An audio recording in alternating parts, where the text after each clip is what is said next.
Good morning, Hornet Nation. Welcome to the Daily Buzz. I'm Joe Hutzler. A lot to get to today, so let's get started.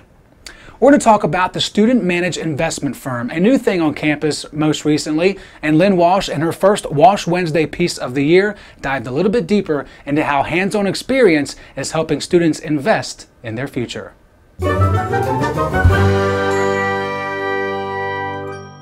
The Student Managed Investment Fund is new on Lynchburg's campus this year, giving students the opportunity to work with real money in real markets. The Student Managed Investment Fund is an organization comprised mostly of undergraduates at Lynchburg College, and basically we have $100,000 of the endowment, which we are investing in the stock market and in debt instruments. I think they're seeing the intensity of finance now that we require immediate decisions. We're in the process of now we have $50,000 we have to invest, and they have to do it by Friday. And we have what's called a mantra, why. And every time they give me a reason, I go, why? And if they give me 10 reasons, I want at least 8 good whys. And you can see by some of the data here, it can get pretty confusing, especially as they're trying to learn it and take care of the classes at the same time. It really takes what we learn in the classroom and makes it applicable to the real life or to the real world, and we can really learn what we're going to be doing after college before we actually get out there. So I've reallocated most of the work to them. They take the run on it. Portfolio managers are guiding the analysts. We brought in the admin side. We have human resource marketing. We're in the process of now developing a training program where we'll have people from graphics and communications, people like yourself. They're going to turn around and actually do all the training on this, setting up just to save time, because they don't want to walk in at 7 in the morning and have another class. So it gives them a little more flexibility, but it will never end. The Bloomberg terminal itself would take years to learn it all, so you have to become an expert on a small area and hopefully then apply it to their future. So far, the students have had opportunities to travel and compete against other universities, doing the same thing they're doing right here. If you're interested in joining the Student Managed Investment Fund, you can send your resume to Dr. Schnurr for more information on how to get involved. For LHSN, I'm Lynn Walsh. Moving on to tonight, women's basketball in a much-anticipated matchup against the preseason #1 Royals of Eastern Mennonite University. Our coverage on LHSN will begin at 6:45 with the tip-off at 7 p.m. inside Turner Gymnasium.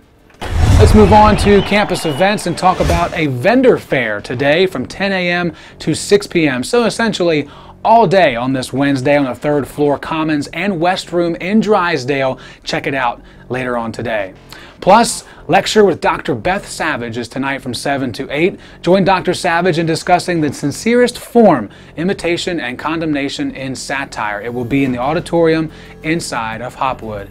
And of course, as a reminder, this Sunday is the De-Stress Contest. Come out to the women's basketball game against North Carolina Wesleyan at 2 p.m. to get away from all the studying you're doing to get ready for finals. And there are 2 ways for you to win De-Stress baskets. 1, dress up in Christmas festive attire, whether that's pajamas or an ugly sweater or dress up like a Christmas tree, whatever you want to do to express your Christmas spirit. You'll get a raffle ticket, which you have to stay to the end of the game and be present for a chance to win a basket. Or I should say, also you can bring a slightly used or brand new toy for a toy drive that we're doing for a local charity, and you'll get a raffle ticket for that as well and a chance to win that basket also. Again, don't forget, you must be present to win the gift.